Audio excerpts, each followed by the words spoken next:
And what if it didn't kill him? With all due respect, your best guess is still just a guess. We need to have faith in the possibility of good.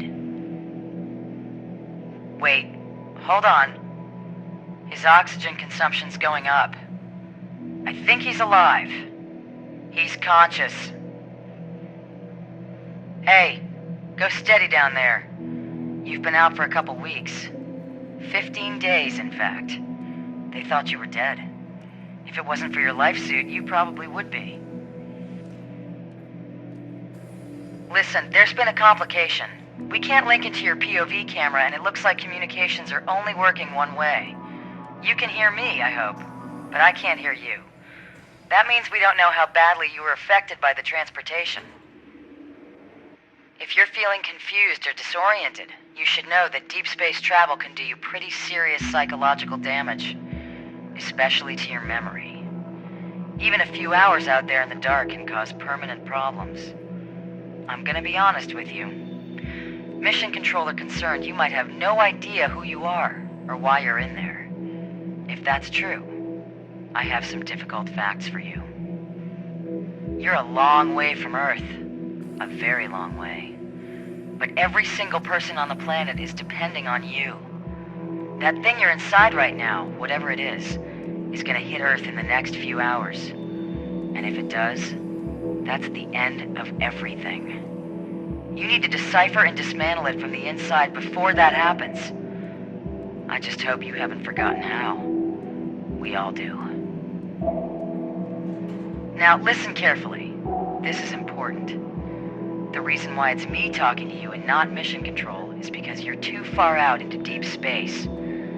Their signal can't reach you out there, but mine can. I'm Commander Novak.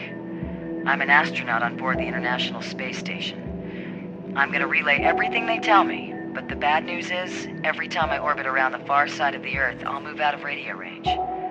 When that happens, you're gonna be on your own for a while. Just stay calm and keep your head straight until I get back into range. Okay, this is it. I'm orbiting out of range now. I'll be back soon. Just remember what I've told you, and believe it.